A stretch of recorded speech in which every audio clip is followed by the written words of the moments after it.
J'espère que vous allez bien. Aujourd'hui on se retrouve pour une nouvelle vidéo. Ça fait un bail que j'ai pas fait de vidéo pour YouTube. Je n'ai pas trop envie en fait. Voilà, c'est tout. Mais I'm back.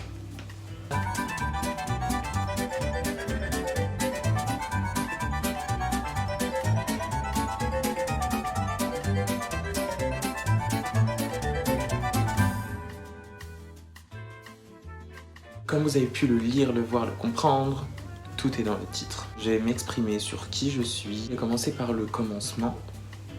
Logique. Je suis né dans le mauvais corps. C'est-à-dire que je suis né garçon.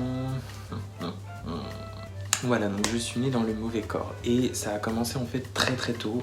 Puisque à partir de l'âge où j'ai pu raconter des conneries et comprendre mes conneries, petit, pour moi, je pensais que tout le monde naissait garçon et tu devenais fille à un moment donné dans ta vie, genre à plusieurs paliers, panels. Et j'ai vite compris et réalisé que la réalité c'était pas ça. J'ai quand même vécu dans un petit cocon où mes parents m'achetaient des poupées, des choses comme ça. Après moi je veux dire, j'étais dans une école où il n'y avait pas vraiment de tabou entre nous, on était tous ensemble, on était tous contents, tout se passait bien, j'avais pas vraiment de problème, je me sentais pas forcément différent des autres. Jusqu'à ce qu'en fait j'arrive au collège. Là c'est la période la plus cruelle de...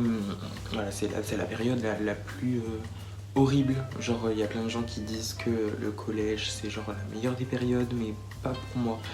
Pour moi, ça a été une période vraiment que j'ai pas envie de recommencer. Voilà, c'est une période que j'ai pas envie, je peux pas l'effacer, mais c'est tout comme, c'est dans le passé. Donc en fait, arrivé au collège, on a commencé à me pointer du doigt.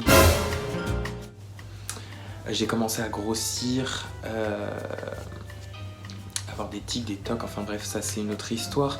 Mais voilà, c'est là où j'ai commencé à ressentir mon mal-être, à ressentir que j'étais différent des gens, des autres personnes en fait. Parce que voilà, on me pointait un petit peu du doigt. Comme je vous ai dit, on me faisait montrer mes différences et pas forcément avec gentillesse en fait. Enfin même pas du tout avec gentillesse. Mais moi c'est vrai que j'étais quelqu'un qui était tellement renfermé sur moi-même que je sais pas si j'arrive vraiment à comprendre. En fait, je fais le recul de toutes ces années et là, je comprends que c'était un petit peu compliqué. Mais voilà, une chose qui était un petit peu ma hantise, c'est pendant les récréations, c'est d'aller aux toilettes. En fait, c'est d'aller aux toilettes au milieu de tous ces mecs et pour moi, c'est...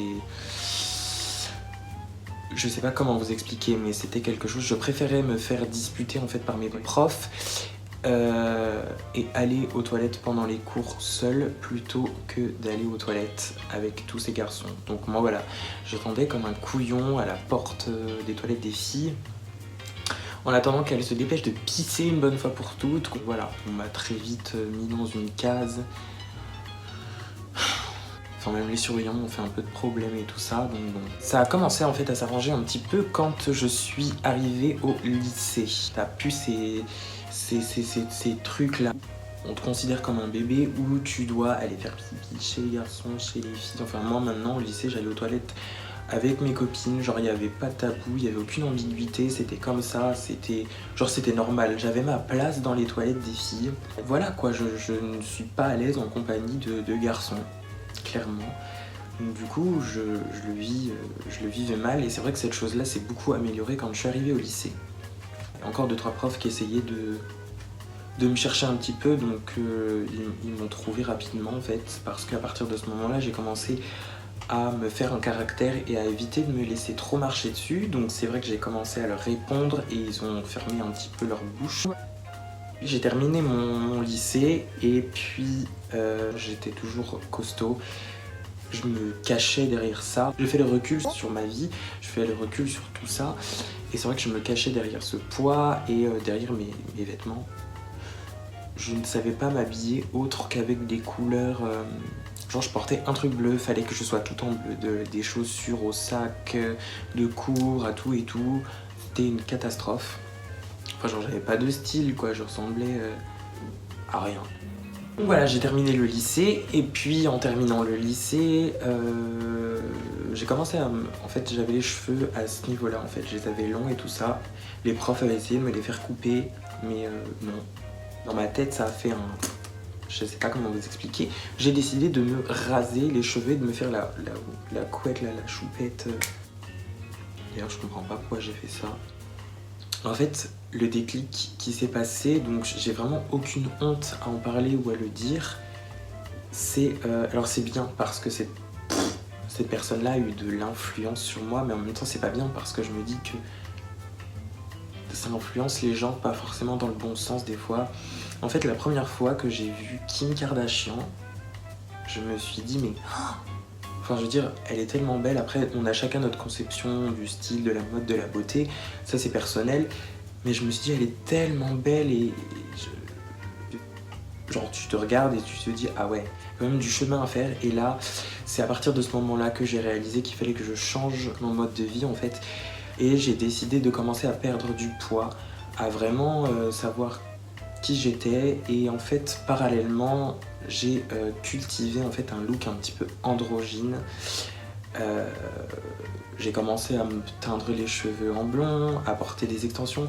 En fait, j'ai fait les choses vraiment doucement parce que je vous parle de ça il y a au moins 3 ans en fait que j'ai commencé à faire ça, à vouloir changer. Et voilà, j'y suis allée tout doucement. En fait, j'ai commencé à épiler mes sourcils, mais ça a été très difficile en fait d'assumer. Par exemple, j'ai eu beaucoup de mal à sortir avec du crayon sur les sourcils en fait. Ça, c'était trop voyant, genre, je sais pas, j'arrivais pas en fait à m'assumer vraiment. Donc c'était quelque chose d'assez difficile en fait en soi de pouvoir sortir comme ça. Et alors que par exemple sortir avec les cheveux blonds, j'ai pas trouvé ça... Enfin je dirais, essayer de savoir. Par rapport au maquillage, en fait j'ai commencé à me maquiller tout doucement. J'avais piqué un échantillon de fond de teint en fait à ma grand-mère, donc c'était un petit tube et j'en mettais constamment. En fait je cachais, je commençais à camoufler un petit peu mes boutons, ce qui me plaisait pas trop sur mon visage. Et voilà, j'ai fait ça tout doucement. J'ai commencé à mettre un petit peu de poudre bronzante. Enfin je faisais ça en mode n'importe quoi, genre envoyé des grosses traînées. Enfin ma tête c'était n'importe quoi. Après j'ai commencé à mettre un petit peu de bébé crème teintée et tout ça, et les choses se sont faites tout doucement en fait au fur et à mesure. J'ai continué de perdre du poids, à cultiver mon look androgyne, avoir des cheveux courts, des cheveux longs. Mais pour moi voilà, c'était impossible de me dire que oui je pouvais porter plus de maquillage que ça. Et jusqu'au jour où, en fait, la personne que j'étais ne me suffisait plus. C'est pas qu'elle me suffisait plus, c'est que ça devenait trop compliqué. Je me suis perdue en fait à un moment donné dans ma vie. Je savais plus qui j'étais. Voilà, je ne savais pas. Et en fait voilà, ma mère avait un appartement et j'ai été en fait... Donc elle est partie plusieurs jours et je suis restée dans l'appartement seule. Je me suis enfermée plusieurs jours où j'ai communiqué avec personne. Je me suis vraiment renfermée sur moi-même. C'était pas forcément cool. Franchement, c'était pas cool du tout même. Je me suis vraiment enfermée. Je me suis posé des millions de questions. Est-ce qu'un jour je vais pouvoir être moi-même? Et la chose la plus difficile en fait, même à l'heure d'aujourd'hui, c'est de me dire je ne sais pas ce que ça fait d'être dans le bon corps. J'ai un truc qui me gêne en fait encore, c'est ça. Mais j'apprends à vivre avec et j'avance en fait avec, et petit à petit ça diminue. Cette chose diminue en fait en moi, mais voilà. Pour le moment j'ai pas encore cette satisfaction de me dire que je suis totalement moi. Mais voilà. Et en fait j'ai parlé à personne, mis à part à mes parents qui se sont bien rendus compte qu'il y avait un problème quelque part, dans le sens où voilà, je me suis enfermée, je me tenais, je voulais plus parler, je voulais même pas les voir en fait. Et un jour mon père m'a envoyé un message en me disant qu'il savait ce qui se passait, et il m'a dit je sais que tu te sens plus femme que homme. Et c'est à partir de ce moment-là où j'ai vraiment tout réalisé. Et je me suis dit, je dois changer. Je dois avancer en fait dans le bon. et pas me priver en fait. Parce que je commençais à devenir en fait limite jaloux d'une femme, de me dire elle a de la chance quoi, c'est dingue, c'est triste, mais c'était de la bonne jalousie. Du coup, après à ce moment-là, j'ai arrêté de me renfermer sur moi-même. J'ai complètement stoppé ces conneries parce que franchement c'est pas la meilleure des choses à faire, mais pour moi ça m'a aidé un petit peu dans mon cas. Après j'ai discuté un petit peu avec mes parents et je leur ai fait comprendre que du jour au lendemain je pourrais pas changer non plus pour être ne serait-ce que qui je suis aujourd'hui. Voilà, comme je vous dis, ça a pris 3 ans et je ne pourrais pas, enfin je veux dire je ne peux pas être moi tout de suite. Je peux pas me pointer demain avec une robe et choquer tout le monde parce que même moi je serais choquée. Et il faut aussi jongler avec les deux choses, c'est que je fais ma transition, mais mes proches font la transition avec moi.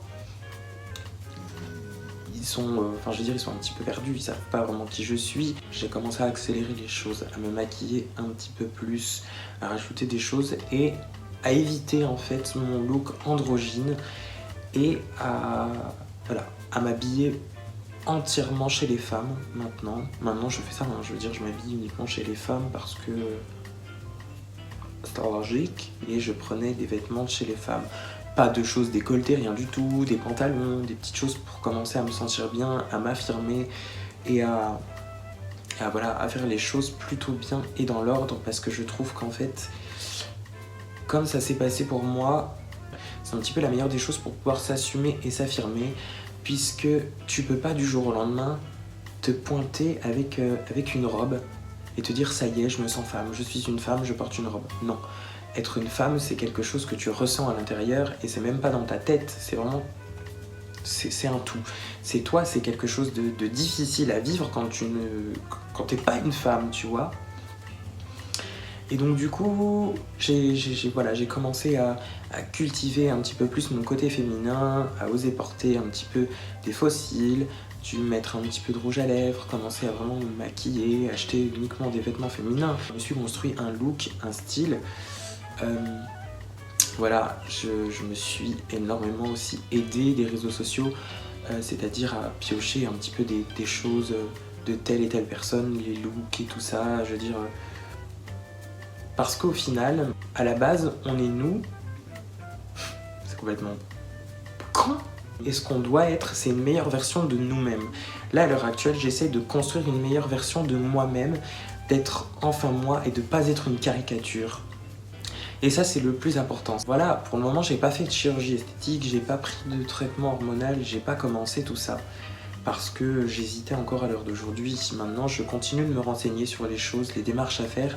Mais ce qui est sûr, c'est que j'ai envie d'avancer et j'ai plus envie de faire face au passé, en fait. Ça fait partie de moi, mais j'avance. En fait, j'ai envie d'avancer vraiment. J'ai un message aussi très important à faire passer aux grands adultes, je dirais les parents. Vous faites des enfants, c'est pour les assumer. Certaines personnes, et ce que je reproche, c'est que vous pensez à votre bien-être avant de penser au bien-être de votre enfant. À votre image, à votre propre image, à ce que vous allez refléter, à ce que les gens vont dire sur vous. Mais en fait, arrêtez avec le regard des gens, arrêtez avec la vie des gens, parce qu'en fait, vous faites souffrir votre propre enfant. Moi, franchement, merci ma famille, mon entourage qui me soutient. C'est des personnes qui sont toujours là pour moi, qui m'aident à avancer et c'est très important parce que sans ces personnes-là, je pense pas que je serais là où j'en suis à l'heure actuelle. Je reproche ça aux adultes, c'est vraiment de penser à leur bien-être, de penser à leur propre image avant de penser au bonheur de votre enfant et d'essayer de comprendre pourquoi est-ce qu'il est malheureux. On est des personnes normales. Nous, ce qu'on veut, c'est juste être entendu, être soutenu et être nous-mêmes. C'est tout ce qu'on a envie d'être et pas de se faire laminer par notre propre famille ou nos proches. C'est un peu tout ce que j'ai à dire pour le moment. Je vous ai un petit peu raconté vaguement comment j'en suis arrivé là, qui je suis aussi. Je pense qu'il faut s'accepter, s'assumer, c'est difficile et... Cette vidéo est terminée. J'espère qu'elle vous aura plu. N'hésitez surtout pas à liker, à commenter. Je vous fais à tous de très très gros bisous et à bientôt.